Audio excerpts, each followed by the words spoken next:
In part 2 of our seminar, we're going to look at the volume of a pyramid. Now, a pyramid goes to a point, so it's 1/3 of the same prism. So if it was a prism, it'd be the area of the base times the height. Anytime we're going to do a pyramid, it's 1/3 the area of the base times the height. So if we take a look at example 3 here, to find the volume, we're going to take 1/3 times the area of the base times the height. Well, notice on this one, they told us the area of the base because it's capital B. So I know the area of the base is 22. So I'm going to take 1/3 times 22. In my height, we can see is 5.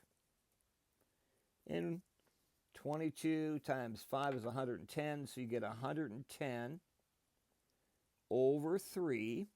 That's the exact answer, cubic centimeters.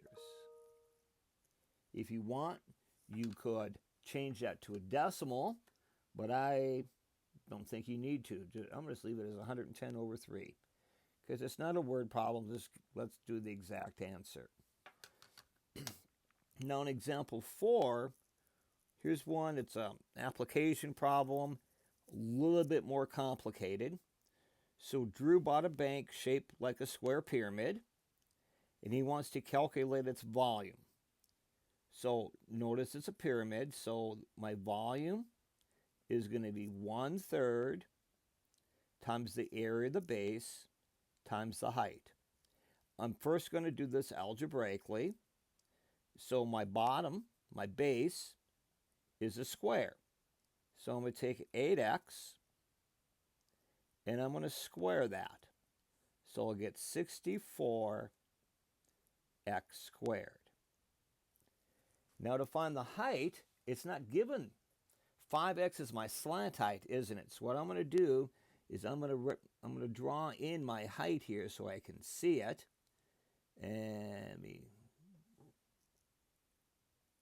And so what happens here, I've got this triangle. Here's my height. And I've got a right triangle because I made it the height. So it's half the base, so it's 4x. Notice that is a Pythagorean triple. It's a 3, 4, 5 triangle, so my height is 3x. If you didn't notice it's 3x, you just use Pythagorean theorem to find it because it goes 3, 4, 5.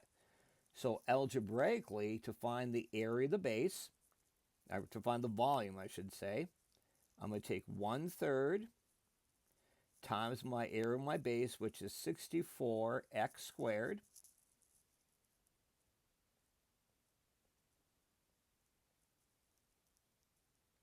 And then we're going to multiply that by the height, which is 3x. Notice my 3's reduce here. So my volume, in terms of algebra, is 64x cubed. Now, if x is 4, we're going to substitute that in.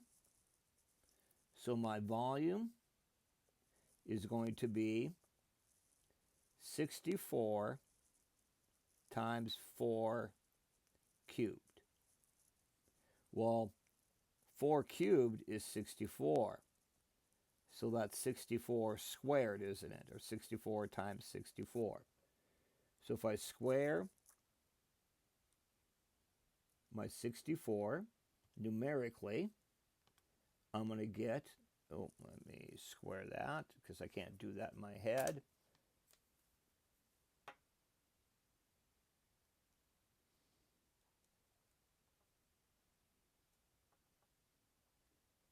And we get 4096.